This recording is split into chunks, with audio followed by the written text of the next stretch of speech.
નમસ્કાર નમસ્કાર નમસ્કાર. કેમ છો વિદ્યાર્થી મિત્રો? સ્વાગત છે આપનું એજ્યુકી ધ એજ્યુકેશન હબની યુટ્યુબ ચેનલની અંદર, કે જેની અંદર આપણે ધોરણ 9 માટે અથર્વ બેચ અને ધોરણ 10 માટેની અગત્ય બેચ આપણે શરૂ કરી દીધી છે. બરાબર છે. જેની અંદર ખાસ કરીને તમને સરસ મજાના સબ્જેક્ટ વાઇઝ પ્લેલિસ્ટ જોવા મળી રહ્યા છે. નીચે ડિસ્ક્રિપ્શનમાં બધું જ આપેલું છે. તો આ પ્લેલિસ્ટમાં શું છે? તો કે પ્લેલિસ્ટની અંદર તમને જે મુખ્ય 4 વિષયો છે એના ચેપ્ટર્સના વિડીયોઝ છે. ક્રમબદ્ધ છે, વિડીયો પાર્ટ વાઇઝ છે, સરસ મજાના, બહુ લેન્થવાળા નથી, જેથી કરીને તમને કંટાળો પણ ન આવે, અને સરસ મજાના વિડીયો તમને લોકોને ડેઈલી અપલોડ સાથે, એક સારા એવા અનુભવી શિક્ષકો સાથે, અને ટોપિક પ્રમાણે અને વિષય પ્રમાણે અલગ અલગ તમને વિડીયોઝ ત્યાં મળી જવાના છે. બરાબર છે. તો આજે એજ્યુકી છે, એજ્યુકી ઉપર આપણે કંઈક નવું ભણવાનું છે. શું નવું ભણવાનું છે? તો ધોરણ 9ની અંદર આજે આપણે ચેપ્ટર નંબર 3 ભણવાનું છે. 2 પાર્ટમાં છે. આજે હું એક પાર્ટ 1 કરાવીશ, અને આવતીકાલે, એટલે કે આવતીકાલે તમે જોશો, અથવા પછીનો આવતીકાલે એટલે આપણો આવતો લેક્ચર, આવતો નવો વિડીયો, એમાં યામ ભૂમિતિનું બીજું ચેપ્ટર, બીજો પાર્ટ, આજે આપણે પહેલો પાર્ટ જોવા જઈ રહ્યા છીએ. યામ ભૂમિતિ. ભૂમિતિ શબ્દને આપણે પાછળથી સમજશું. પાછળથી એટલે કે ચેપ્ટર નંબર 5માં. અત્યારે આપણે ચર્ચા કરવાની છે યામ ભૂમિતિ વિશે. શું છે યામ ભૂમિતિ? આ જે ભૂમિતિ વર્ડ છે એને આપણે ડિટેલમાં સમજશું ચેપ્ટર નંબર 5ની અંદર. પણ અત્યારે મારે તમને ડિફાઇન કરાવવાનું છે, સમજાવવાનું છે યામ ભૂમિતિ. આ શું છે? યામ ભૂમિતિ શું છે? કોઓર્ડિનેટ જ્યોમેટ્રી અંગ્રેજીમાં કેવું હોય તો આ શું છે યામ ભૂમિતિ, એની ચર્ચા કરવી છે. એ ચર્ચાની શરૂઆત કરીએ તો મારી પાસે, તમને લોકોને ખબર છે, આ એક સમતલ છે. આજે મારી પાસે બોર્ડ છે, જે સ્માર્ટ બોર્ડ છે. તો આ જે છે એક શું છે? એક સમતલ છે ને, સમતલ. બરાબર. હવે આ સમતલ છે, અને આ સમતલમાં હું એક બિંદુ દોરું છું. દેખાય એટલે મોટું છે, બાકી બિંદુ જેવું જ હોય, ટપકું, પણ તમને દેખાય એટલે થોડું ઘાટું કર્યું છે. હવે આ બિંદુ સમતલમાં ક્યાં આવેલું છે? કમેન્ટ કરજો. સમતલમાં ક્યાં આવેલું છે એનું આપણે સ્થાન નક્કી કરવું છે, કે એક્ઝેક્ટલી આ સમતલમાં આ બિંદુ ક્યાં આવેલું છે.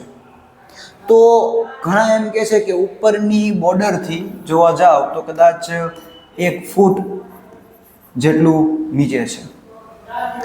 આ બાજુથી તો કે જમણી બાજુથી લગભગ 1.5 એટલે કે 1.5 ફૂટ જેવું ડાબી બાજુ ખસેલું છે.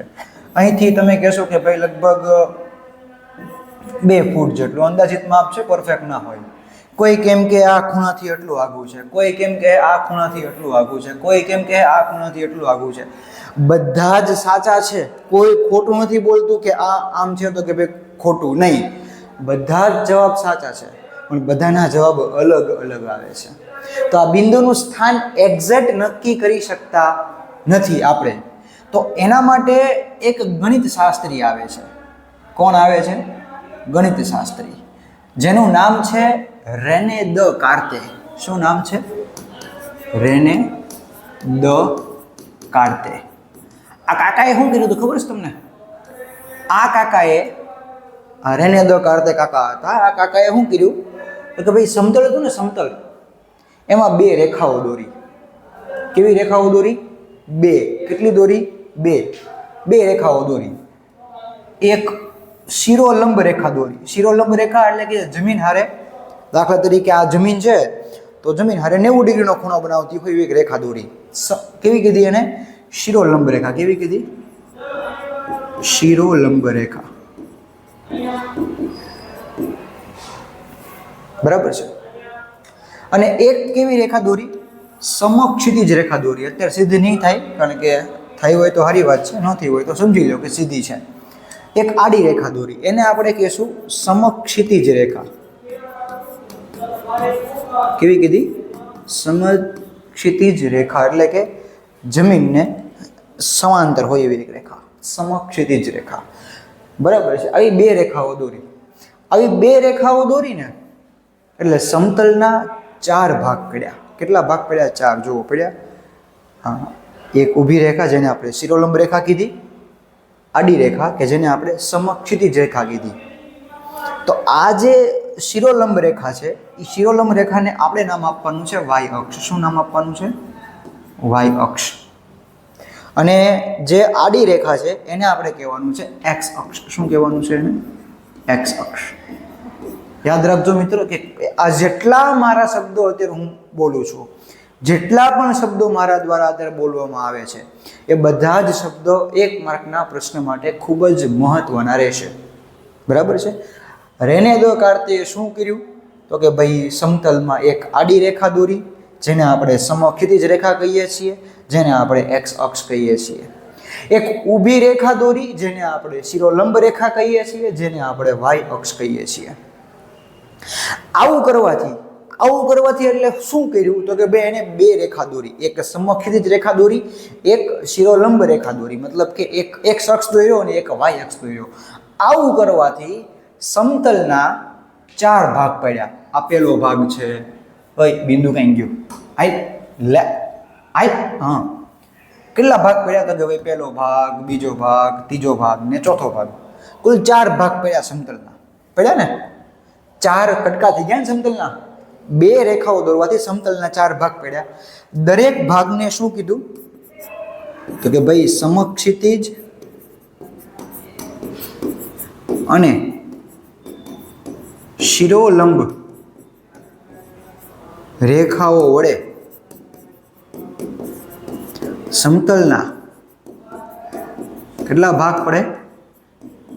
4 ભાગ પડે. કેટલા ભાગ પડે? 4 ભાગ પડે. અને આ દરેક ભાગને શું કહેવાય? ચરણ કહેવાય. શું કહેવાય? ચરણ. શું કહેવાય? ચરણ કહે છે. શું કહેવાય? ચરણ. ક્વોડ્રન્ટ અંગ્રેજીમાં, આપણે ગુજરાતીઓ છીએ એટલે શું કહેવાય એને? ચરણ કહેવાય. શું કહેવાય? ચરણ. મતલબ કે કુલ કેટલા ચરણ બને? 4 ચરણ બને. કેટલા? 4. આ પહેલું ચરણ, આ બીજું, આ ત્રીજું, આ ચોથું, એવી રીતે અલગ અલગ નંબર છે. પણ ચરણને આપણે જો ગણવા હોય, એને પ્રોપર નામ આપવું હોય તો ઘડિયાળના કાંટાની વિરુદ્ધ દિશામાં હાલવાનું. ઘડિયાળના કાંટાની વિરુદ્ધ દિશામાં ચાલવાનું. એટલે આ થઈ ગયું પહેલું ચરણ, એટલે કે ફર્સ્ટ ક્વોડ્રન્ટ. આ થઈ ગયું બીજું ચરણ, એટલે કે થર્ડ ક્વોડ્રન્ટ. આ થોડુંક નાનું કરી નાખીએ એટલે આપણું જે કામ છે એ વ્યવસ્થિત થઈ જાય. ભાઈ આટલું જ લેવાનું ભાઈ, વધારે નહીં લેવાનું. હા,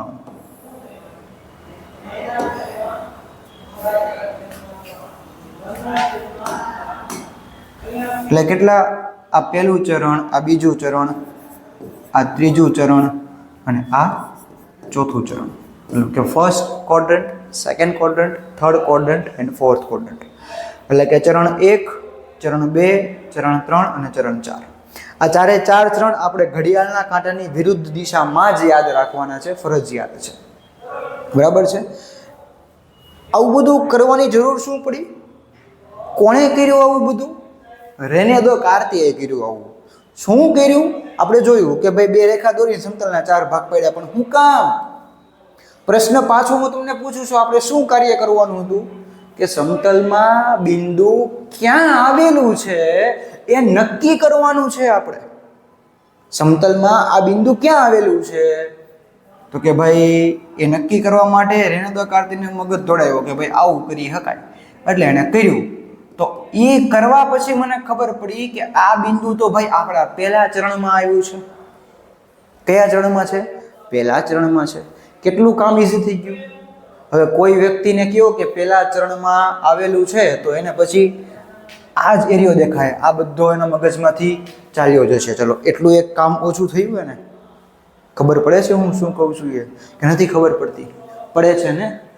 એટલે રેને દેકાર્તે બહુ સારો મગજ વાપર્યો છે કે સમતલમાં બિંદુનું સ્થાન નક્કી કરવા માટે એણે સરસ મજાની આ પદ્ધતિ આપી.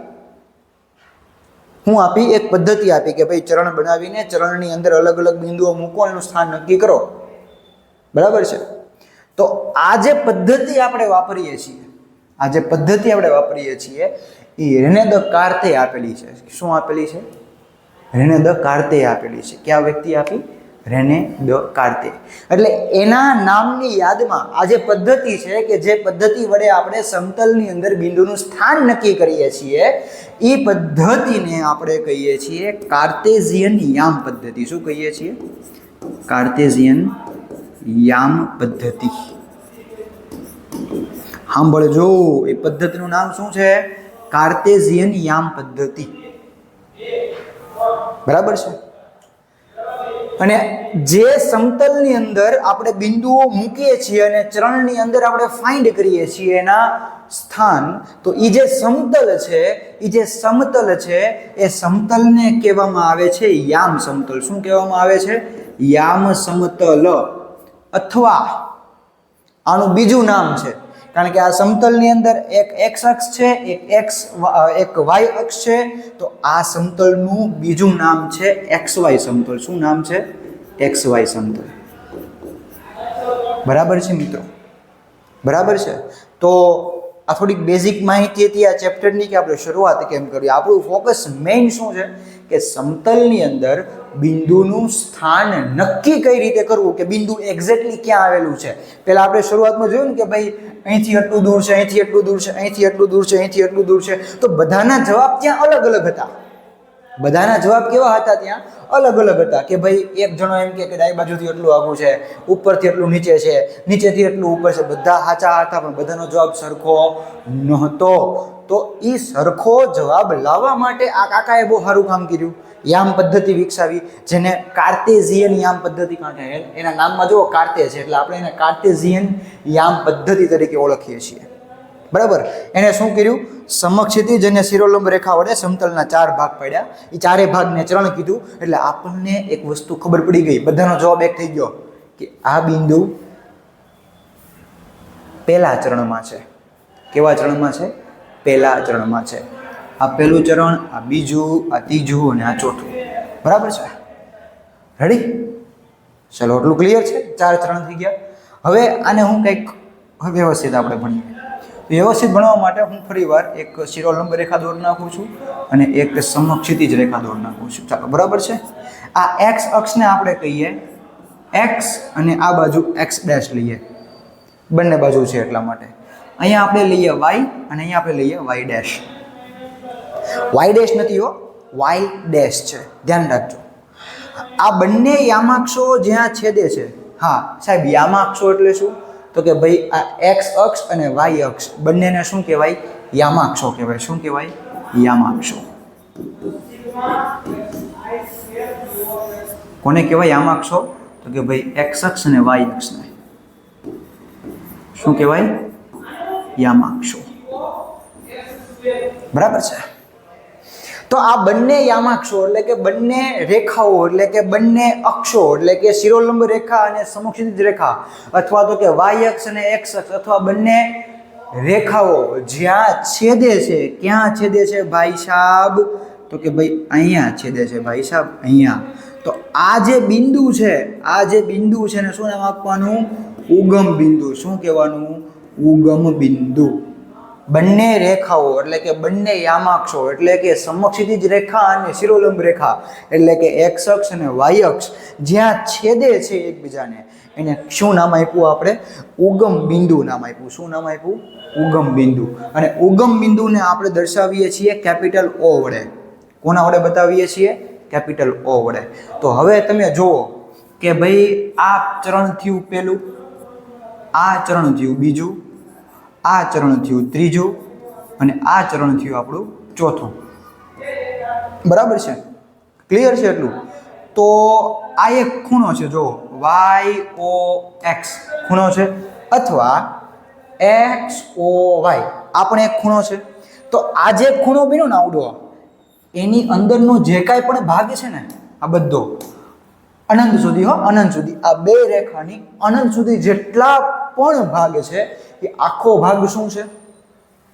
પહેલું ચરણ છે. શું છે? પહેલું ચરણ છે. એટલે પહેલું ચરણ કયો ભાગ છે? કે ખૂણો એક્સ ઓ વાય ની અંદરનો ભાગ. એ શું આપે આપણને? પહેલું ચરણ આપે. શું આપે? પહેલું ચરણ આપે. શું? ખૂણો XOY. બીજું નામ બી કહી શકો, YOX, કોઈ બી લખો. એ શું મળશે મને?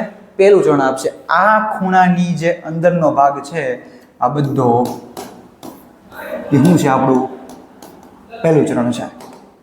બરાબર છે? શું છે? એ પહેલું ચરણ છે. એટલે હું લખું છું અહીંયા કે પહેલું ચરણ શું છે? ફર્સ્ટ ક્વોડ્રન્ટ પહેલું ચરણ તો કે ભાઈ ખૂણો XOY અથવા ખૂણો YOX ની અંદરનો ભાગ. હું ફરીવાર કહું છું, મારા એક એક શબ્દો અત્યારે તમારી પરીક્ષાના 1 માર્કના સવાલ માટે કામના છે. એક એક શબ્દો મારા કામના છે, ધ્યાન રાખજો. એક એક શબ્દો. બીજા ચરણની વાત કરીએ તો બીજા ચરણમાં તો કે ભાઈ આ આપણું બીજું ચરણ છે. તો બીજા ચરણની અંદર કયો ખૂણો બને છે? YOX' અથવા X'OY. એની અંદરનો જે કાંઈ પણ ભાગ છે, આ જે કાંઈ પણ ભાગ છે, આ બે રેખાની વચ્ચેનો આ બધો અનંત સુધી એ બધું શું છે? બીજું ચરણ છે. શું છે? બીજું ચરણ. એટલે બીજું ચરણ કેમ ડિફાઇન કરી શકીએ આપણે? સેકન્ડ ક્વોડ્રન્ટ એટલે કે ખૂણો X'OY અથવા ખૂણો YOX' ની અંદરનો ભાગ. ની અંદરનો ભાગ એટલે કે આ જે ખૂણો બને છે એ ખૂણાની અંદર જેટલો ભાગ છે એ બધો શું છે? સેકન્ડ ક્વોડ્રન્ટ એટલે કે બીજું ચરણ છે. બરાબર છે? તો હવે ત્રીજું ચરણ તમે ઓળખી જાઓ કે X'OY'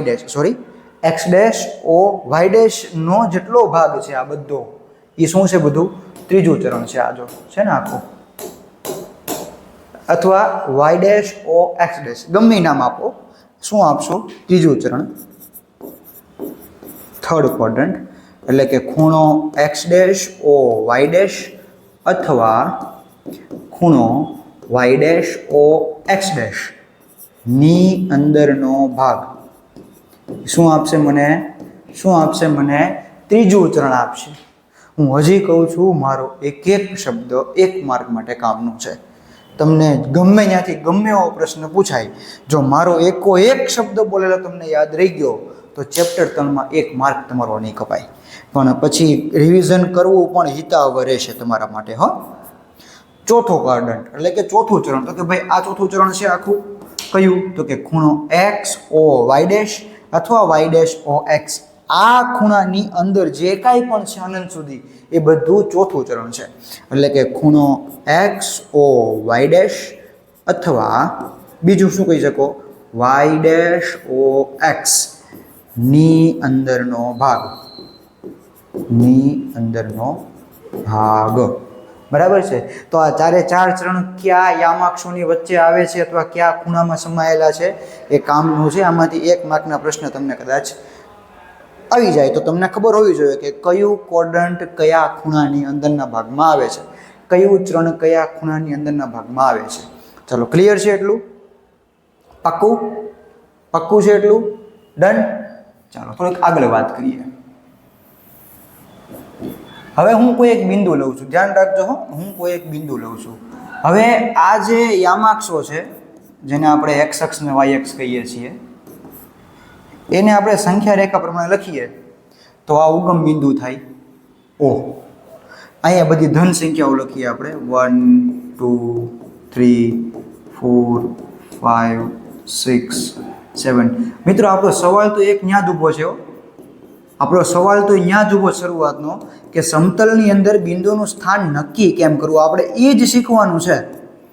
એ શીખવાનું છે. તો એ શીખવા માટે રેને દ કાર્તેએ આપણને જે સિસ્ટમ આપી, જે પદ્ધતિ આપી એનો આપણે અત્યારે ઓવરવ્યૂ લઈ રહ્યા છીએ. બરાબર છે? એટલે ધ્યાન રાખજો. હજી આપણે કેમ બિંદુ દર્શાવવું એ તો ભણ્યા જ નથી. એને જે પદ્ધતિ આપી પદ્ધતિ વિશે માહિતી મેળવી રહ્યા છીએ કે ભાઈ આ પદ્ધતિ હકીકતમાં છે શું, કે ભાઈ કાર્ટેશિયન યામ પદ્ધતિ કંઈક આવી છે. બરાબર છે? એટલે આના માટે આપણે શું કહી શકીએ કે આ જે OX છે એ આપણા માટે ધન X અક્ષ બને. OX' છે એ આપણા માટે શું બનશે? ઋણ X અક્ષ બનશે. OY છે એ શું બનશે? ધન yx બનશે. ઓ y ડેશ છે શું બનશે? ઋણ yx બનશે. બરાબર છે. સંખ્યા રેખાને મેં આડી એની ઊભી લખી નાખી. ધોરણ 6 ની અંદર સંખ્યા રેખા ભણ્યા હશો. હવે દાખલા તરીકે કોઈ એક બિંદુ મને અહીંયા આપેલું છે. કયા ચરણમાં છે બાળકો? કયા ચરણમાં છે? તો કે ભાઈ પહેલા ચરણમાં છે. છે ને? પહેલા ચરણમાં છે ને? પાક્કું ને? તો પહેલા ચરણમાં આ બિંદુ yx થી કેટલું આઘું છે? yx થી કેટલું આઘું છે? તો કે ભાઈ 3 એકમ જેટલું જોવો છે. yx થી એટલું આઘું છે ને. અહીંયા જો આ બિંદુ કેટલું આઘું છે yx થી? તો કે ભાઈ 3 એકમ જેટલું આઘું છે. અને x અક્ષ થી કેટલું ઉપર છે? તો કે ભાઈ 4.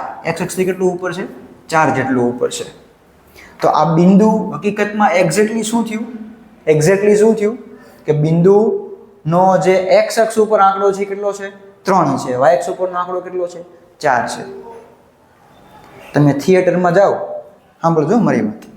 તમે થિયેટરમાં જાઓ, સરસ મજાનું આમ કોઈ ઓનલાઈન ટિકિટ બુક કરતા હો ને, તમે ઓનલાઈન ટિકિટ બુક કરતા હો ને થિયેટરની, લખ્યું હોય સ્ક્રીન ધીસ વે, પછી અહીંયા તમે બધી સીટો આપી હોય, આપી હોય ને કે ન આપી હોય? તો જો આ યામ પદ્ધતિનો આપણે ઉપયોગ કરીએ છીએ, પણ આપણને ખબર નથી કે આ રેણેદ કાકાએ શીખવાડેલું છે આપણને. હો, આ બધું આપણે એ જ ઉપયોગ કરીએ છીએ. રેણેદ કાર્તિએ જે શીખવાડ્યું આપણને એ જ ઉપયોગ કરીએ છીએ આપણે. કે ભાઈ એ ન હોત તો અત્યારે થિયેટરની સીટ થિયેટરમાં જોઈને આપણને ગોતવામાં ભી પડી જાત. એને શીખવાડ્યું કે આમ સીટ ગોતો એટલે આપણે ગોતીએ છીએ. હો, રેણેદ કાર્તે ન હોત ને તો થિયેટરમાં અત્યારે સીટ ગોતવી અઘરી પડી જાત. એને આવું શીખવાડ્યું કે આવું કરો એટલે આપણે આવું કરીએ છીએ. આ રિક્લાઇનર સીટ છે, થોડીક ઓછી બતાવીએ. હો, હાલ આવું કંઈક હોય થિયેટરમાં, હોય ને એ લીધું હોય સ્ક્રીન ધીસ વે. એટલે આપણે પિક્ચર નથી બતાવવાનું, પણ આ આપણે દરરોજ ઉપયોગ કરીએ છીએ. જો થિયેટર મૂવી જોવા ગયા હોય ને તો આપણને ખબર છે. હવે હારું માળું હારું આમાં સીટ કઈ ગોતી મારી, કઈ બુક કરી છે? મને એટલી ખબર છે કે C5 મારી સીટ છે. તો C5 ગોતવો ક્યાં? તો કે ભાઈ ઉપરથી શરૂઆત થાય સીટની. હવે તો બધા થિયેટર એવું જ કરે છે મારા ખ્યાલથી. તો આ હું આપ્યો રો નંબર આપ્યો એને, એટલે કે આહાર નંબર D E F અને G. બરાબર. આ શું આવ્યો? રો નંબર આવ્યો કે ભાઈ કેટલામી રો છે. પછી 1 2 3 4 5 6 1 2 3 4 5 6 આવા નંબર આપ્યા હોય. ખબર છે તમને? ઓનલાઈન ટિકિટ બુક કરો ને મૂવીની તો તમને ખબર હોય. આવું મૂવી એવું તમે ગમે કંઈક હોલમાં શો જોવા જાઓ કે વોટ એવર, તમે કંઈ ટૂંકમાં ઓનલાઈન ટિકિટ બુક કરવાની થાય ને જ્યારે કોઈ કોન્સર્ટ હોલની, તો તમને કંઈક આવી વ્યવસ્થા દેખાય મળે. અથવા કોઈ સ્ટેડિયમમાં ટિકિટ બુક કરાવવા જાઓ તોય તમને રોડ નંબર આપે ને તમારો સીટ નંબર આપે. શું કામ? કે ભાઈ મારી સીટ C5 છે, મારી સીટ C5 છે. તો કે ભાઈ C રોમાં 5મી સીટ મારી છે. C વાળી રોમાં 5મી સીટ મારી છે. તો આવું શીખવાડ્યું કોને? રેણેદ કાર્તે. તમે જો યુઝ કરો, તમે એક સરસ મજાની વાત યુઝ કરી. તમે પહેલા આડી લાઈન ચેક કરી, પછી ઊભી લાઈન ચેક કરી. જો, અથવા પહેલા ઊભી લાઈન ચેક કરી, પછી આડી લાઈન ચેક કરી. કરીને પાક્કું ને ખબર પડે છે ને હું કહેવા માંગુ છું. તો આ તમે યામાક્ષરનો ઉપયોગ કર્યો. તમે પહેલા ઊભું લાઈન જોયું, પછી આડી લાઈનમાં જોયું, એટલે તમને ખબર પડી ગઈ કે તમારી સીટ ઉપરથી ત્રીજી લાઈનમાં 5મી સીટ છે. એટલે તમે ત્યાં તરત જઈને બે જાઓ. નહીતર નંબરને એવું ન આપ્યું હોત તો એમને મન ફાવીને બે જવાનું. ઓલો પછી ઊભો થઈને કે મારી સીટ છે, ઊભો થા. હા, એવા ઘણા બધા થોડુંક ઝઘડો થઈ જાય. પણ એવું ન થાય એટલા માટે શું કર્યું? તો કે ભાઈ એને રોનો નંબર આપ્યો અને પછી પ્રત્યેક સીટને એક નંબર આપ્યો. એટલે તમને જ્યારે સીટ અલોટમેન્ટ થાય ત્યારે તમને એ રો નંબર અને સીટ નંબર, એટલે કે તમને એક્ઝેક્ટ સ્થાન મળે કે તમારું ક્યાં છે. શું છે? એક્ઝેક્ટ સ્થાન મળે. હવે તમે ચેક કરી લો કે આ આખું એક સમતલ છે. આ સમતલના બધા બિંદુઓ છે. તો આ બિંદુઓમાં જો યામ પદ્ધતિ એપ્લાય કરવા જાઓ તો મારું બિંદુ અહીંયા આવે, પ્રથમ ચરણમાં આવે, અથવા તમારી સીટ અહીંયા હોય તો ત્રીજા ચરણમાં આવે. તો આ આખું એક યામ પદ્ધતિ ઉપર તમે ચાલી રહ્યા છો. તમે કદાચ ભણ્યા નહીં હોય ને તોય તમે યુઝ કરતા હશો. તો તમને હવે ખબર પડી કે તમે જે કાંઈ કરો છો એ યામ પદ્ધતિથી ઉપયોગ કરો છો. ઇવન તમે સ્કૂલની અંદર ક્લાસરૂમમાં બેહો છો ને તો શિક્ષક એમ કે ખબર છે, એ ચોથી બેન્ચ વચ્ચેનો ઊભો થા. તો ચોથી બેન્ચ વચ્ચેનો એટલે 2 નંબર, છેલ્લી બેન્ચ વચ્ચે, છેલ્લી બેન્ચ ખૂણો. તો તો એ એક્ઝેક્ટ સ્થાન બોલે છે. શું કામ બોલે છે? કારણ કે એ કોઈ એક રો નક્કી કરે છે ને પછી એમાં એક કોલમ નક્કી કરે છે, એટલે કે એક હાર ને એક સ્તંભ નક્કી કરે છે. એટલે એ પણ શિક્ષક શું યુઝ કરતો હોય છે? અહીંયા કાર્ટેશિયન યામ પદ્ધતિનો ઉપયોગ કરતા હોય છે, પણ બધાને એ ખબર હોતી નથી. પણ હવે તમને ખબર પડી છે કે આ બધું શું થઈ રહ્યું છે. આપણે આપણા ટોપિક ઉપર પાછા આવીએ. તો આ જે બિંદુ છે એ એક્સ અક્ષ ઉપર કેટલું છે? તો કે ભાઈ 3 નંબર ઉપર છે એક્સ અક્ષ, અને વાય અક્ષ ઉપર જોવા જાવ તો 4 નંબર ઉપર દેખાય છે. મતલબ આનો જે સ્થાન છે એ કેટલું નક્કી થયું? તો કે ભાઈ એક્સ અક્ષ ઉપર 3 છે અને વાય અક્ષ ઉપર કેટલું છે? 4 છે. પાક્કું ને? ધોરણ 8 યાદ કરો, આલેખનો પરિચય એવો ચેપ્ટર આવતું તમારે, એની અંદર તમે કોટી અને ભુજ વિશે ભણ્યા છો. કોટી એટલે શું કીધું હતું આપણે? એક્સ યામ. અને ભુજ એટલે શું કીધું હતું? વાય યામ. કીધો તો? ઘણો તો કીધો તો ને? તો આ કોટી અને આ ભુજ એનો એક્સ યામ ને વાય યામ. તો હવે બિંદુ હોય ને, બિંદુ કોઈ પણ યામ પદ્ધતિનું, એને હંમેશા કેમ લખાય? એક્સ યામના અને બીજો વાય યામ લખાય. પહેલાં હંમેશા શું આવે? એક્સ યામ એટલે શું આવે? કોટી. અને પછી હંમેશા શું આવે? વાય યામ એટલે કે ભુજ. તો હવે તમે આ બિંદુ જોવો, આ બિંદુ પહેલા ચરણમાં છે. તો પહેલા ચરણમાં એનો કોટી એટલે કે એક્સ યામ કેટલો છે? એક્સ યામ એટલે કે એક્સ અક્ષ ઉપરનો આંકડો કેટલો છે? 3. એટલે પહેલા હંમેશા એક્સ લખવાનો અને પછી હંમેશા વાય લખવાનો, 4. એટલે આ બિંદુ ક્યાં છે? 3,4 ઉપર છે. પણ આનું ઊંધું કરી નાખો ને, 4,3. હે? તો અહીંયા નો આવ્યો. તો એક્સ ઉપર 4 થઈ ગયું ને વાય ઉપર 3 થઈ ગયું. એક્સ ઉપર 4 એટલે અહીંયા, વાય ઉપર 3 એટલે કે અહીંયા. તો એ બિંદુ ક્યાં આવે? અહીંયા આવે. તો બિંદુ ફરી ગયું. જો એ કયું આવશે? 4,3. એટલે બંને સરખું નથી, અલગ અલગ છે. એટલે કે પહેલો આંકડો હંમેશા શું બતાવે? એક્સ યામ. બીજો આંકડો શું બતાવે? હંમેશા વાય યામ. એટલે યામ સમતલમાં કોઈ પણ બિંદુ હોય ને, કોઈ પણ બિંદુ, એ બિંદુ કયા ફોર્મમાં હોય? એક્સ અને વાયના સ્વરૂપમાં હોય. એક્સ એટલે કે એક્સ યામ અથવા કોટી કહી શકો, વાય એટલે કે વાય યામ અથવા ભુજ કહી શકો. ચલો, ક્લિયર છે? એટલું પાક્કું ક્લિયર છે? તો પહેલા ચરણમાં તમે જોવા જાઓ, સાંભળજો. હવે આ હું હજી કહું છું, મારા એક એક શબ્દો ખૂબ જ કામના છે. આટલું ક્લિયર હોય તો આગળ સાંભળો, અંદર પાછું થોડુંક રિવાઇન્ડ કરીને ફરીવાર સાંભળજો. મારી વાર્તા હું આગળ વધારું છું. આ જે પહેલું ચરણ છે, પહેલા ચરણમાં તમે જુઓ તો કોણ કોણ લાગુ પડે છે? એક્સ, ઓ અને વાય. એટલે કે ઓ એક્સ અને ઓ વાય ની જે અંદરનો ભાગ છે એ એક્સ અક્ષ છે. સોરી, પહેલું ચરણ છે, બરાબર? તો પહેલા ચરણમાં ઓ એક્સ અને ઓ વાય ભાગ ભજવે છે. તો ઓ એક્સ એટલે કે એક્સ યામનો હિસાબ. એક્સ યામ બધા કેવા છે? અહીંયા ધન છે. જો કેવા છે? ધન છે. અહીંયા બધા વાય યામ કેવા છે? તો કે ભાઈ ધન છે. કેવા છે? ધન. એટલે પહેલા ચરણમાં તમે ગમે બિંદુ લેશો, એક્સ યામ ધન આવશે, વાય યામ ધન આવશે. એટલે પહેલા ચરણમાં બંને યામ કેવા હશે? ધન હશે. કેવા હશે? બંને ધન હશે. એટલે કે એક્સ યામ પ્લસ હશે ને વાય યામ પ્લસ હશે. એટલે પહેલા ચરણમાં યામની નિશાની કેવી હશે? પ્લસ પ્લસ હશે. એટલે કે એક્સ યામ પ્લસ અને વાય યામ પ્લસ. શું કામ? કારણ કે બંને પ્લસ જ છે. જુઓ છે ને, એક્સ યામ પ્લસ આવે છે, વાય યામ પ્લસ આવે છે. ક્લિયર છે? પહેલા હંમેશા એક્સ યામ, પછી જ હંમેશા વાય યામ, અથવા પહેલા હંમેશા કોટી, પછી જ હંમેશા ભુજ. બરાબર છે? એટલે પહેલા ચરણમાં પ્લસ પ્લસ થઈ ગયું. બીજા ચરણની વાત કરો તો બીજા ચરણમાં દાખલા તરીકે અહીંયા કોઈ બિંદુ આવેલું છે, એ અહીંયા. તો આ બિંદુનો એક્સ યામ કેટલો ચેક કરો તો -5, વાય યામ કેટલો છે? 5. તો આ બિંદુ કયું થયું? એક્સ યામ કોમા વાય યામ. એક્સ યામ કેટલો છે? -5, વાય યામ કેટલો છે? +5. તો આ બીજા ચરણનું બિંદુ છે. તો જુઓ તો અહીંયા ઋણ એક્સ અક્ષ આવે છે, અહીંયા ધન વાય અક્ષ આવે છે. તો એક્સ ઉપરનો ગમે આંકડો કેવો હશે? સેકન્ડ ક્વોડ્રન્ટમાં બીજા ચરણમાં ઋણ હશે, અને વાય ઉપરનો બીજો આંકડો કેવો હશે? તો કે ધન હશે. એટલે બીજા ચરણમાં જે કાંઈ પણ બિંદુઓ હશે, જેટલા પણ બિંદુઓ હશે, એ બધા માઇનસ કોમા પ્લસના ફોર્મમાં હશે. એટલે કે એનો એક્સ યામ હંમેશા માઇનસ હશે, વાય યામ હંમેશા પ્લસ હશે. ક્લિયર છે એટલું? સિમિલરલી ત્રીજા ક્વોડ્રન્ટમાં આવો, ત્રીજા ચરણમાં આવો, તો ત્રીજા ચરણમાં જુઓ તો કોણ છે? તો કે ભાઈ ઓ એક્સ ડેશ અને Y dash O X dash અને ઓ વાય ડેશ. એટલે કે આ બધું ભેગ છે. તો આ બધા ભાગમાં ધારો કે કોઈ બિંદુ અહીંયા આવેલું છે, તો એનો એક્સ યામ -3 છે અને વાય યામ કેટલો છે? -3. તો એક્સ યામ -3 છે, વાય યામ -3 છે. તમે કોઈ પણ બિંદુ લઈ લો, એક્સ યામ કેવો આવશે? બધાનો ઋણ. વાય યામ કેવો આવશે? ઋણ. એટલે ત્રીજા ચરણમાં બંને યામ કેવા હોય? માઇનસ હોય. કેવા હોય? માઇનસ હોય. બરાબર છે? સિમિલરલી ફોર્થ ક્વોડ્રન્ટમાં આવો, થોડુંક નાનું કરી નાખીએ, કારણ કે હવે જગ્યા જોઈએ છે આપણે. અત્યારે પાછું ડખો થાય, જગ્યા વગર નકામું બધું. રેડી? તો ચોથા ચરણમાં તમે આવો તો ચોથા ચરણની અંદર ઓ વાય ડેશ અને ઓ એક્સ એટલે કે આપણે આ પોર્શન લેવાનું છે, આ વિભાગ લેવાનો છે. તો આ વિભાગમાં એક્સએમ કેવો, જો દાખલા તરીકે કોઈ બિંદુ અહીંયા આવેલું છે તો આનો એક્સએમ ચેક કરો કેટલો છે, વાય એમ ચેક કરો કેટલો છે, -4 એટલે કે 4, -4 બિંદુ થયું. પહેલા હંમેશા એક્સએમ લખવાનો, એક્સએમ કેટલો છે, x ઉપર 4, વાયએમ કેટલો છે, -4. તો આનો એક્સએમ ધન છે, વાયએમ કેવો છે, ઋણ. બરાબર? તો તમારી પાસે જો કોઈ બિંદુ હોય એના યામ ઉપરથી તમે કહી શકશો, એના યામ ઉપર તમે કહી શકશો કે કયા ચરણમાં આવેલું છે. હવે આને હું જવા દઉં છું કે નથી જવા દેવું, ભલે રહ્યું, સાઈડમાં પીડ્યું રહે. એ હાલે, હા, બધું સિલેક્ટ કરી નાખો.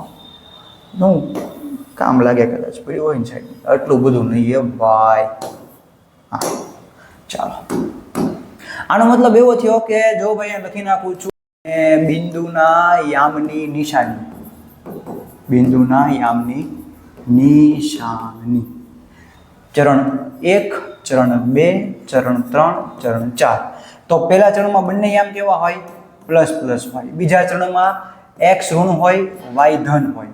ત્રીજા ચરણમાં બે કેવા હોય, ઋણ હોય. ચોથા ચરણમાં એક્સ ધન હોય, વાય કેવો હોય, ઋણ હોય. બરાબર છે? આ જિંદગીભર યાદ રાખજો, જિંદગીભર ક્યારે ન ભૂલતા. એ વસ્તુ આપણને અહીંયા શીખવી મેં. ક્લિયર છે? એટલું ડન છે? પણ સાહેબ એક સવાલ ઉદ્ભવ્યો છે મનમાં અમારે. શું ઉદ્ભવ્યો છે ખબર છે? મને ખબર છે. તમે ચરણની વાત કરો છો પણ કોઈ બિંદુ ધારો કે અહીંયા રેખા ઉપર આવેલું હોય તો, અહીંયા આવ્યું હોય તો, કંઈક આવું થયું હોય તો, હે, તમે જે વાત કરી પહેલા ચરણમાં હોય તો શું કરવું, બીજા ચરણમાં હોય તો શું કરવું, ત્રીજા ચરણમાં હોય તો શું કરવું, ચોથા ચરણમાં હોય તો શું કરવું. પણ સાહેબ મારું બિંદુ એકેય ચરણમાં નથી. કા એ વાયક્ષ ઉપર આવેલું છે, કા એ એક્સ અક્ષ ઉપર આવેલું છે, એનો હું હિસાબ કરવો?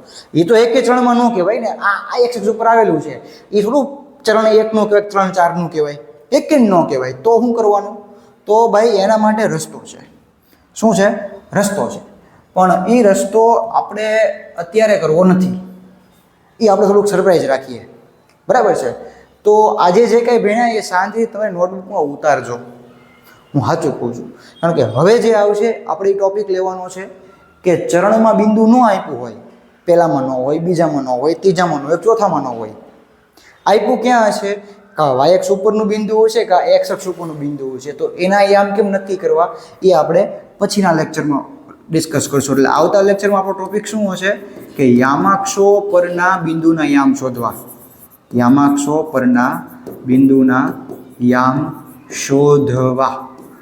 અને સાથે સાથે સ્વાધ્યાય, જે ટેક્સ્ટબુકના સ્વાધ્યાયનું ઉદાહરણ છે એ આપણે કરીને ચેપ્ટરને પૂર્ણ જાહેર કરી દઈશું. 2 જ લેક્ચરમાં પતી જાય. બરાબર છે? તો આજે એટલું રાખીએ છીએ. તમને ખૂબ જ સરસ મજાની માહિતીઓ આજે મેં તમને આપી. બરાબર છે? તમને બહુ સરસ મજાની માહિતી મળી પણ હશે. બરાબર છે? તો આજે આપણે રાખીએ છીએ. આવતા લેક્ચરમાં ચર્ચા કરશું. વિડીયો તાત્કાલિક મેળવવા માટે સરસ મજાનું વોટ્સએપ ગ્રુપ બનાવેલું છે, ટેલિગ્રામ ગ્રુપ પણ છે. જો વોટ્સએપ ન વાપરતા ટેલિગ્રામમાં જોઈન થઈ શકો છો. ફટાફટ જોઈન થવાથી રીઝન એક છે કે જેવો વિડીયો અપલોડ થાય છે એવું તરત તમે મૂકી દેતા હશો. જે રેગ્યુલર અમારા વિડીયો જોઈએ છે એને ખબર હશે કે સિસ્ટમ કઈ રીતે ચાલી રહી છે. બરાબર છે? તો ફરી મળીશું નવા વિડીયો સાથે. એક આ ટોપિક પૂરો કરીને સ્વાધ્યાયને અને ચેપ્ટરને આપણે પૂરું કરશું. ત્યાં સુધી જય હિન્દ, જય ભારત.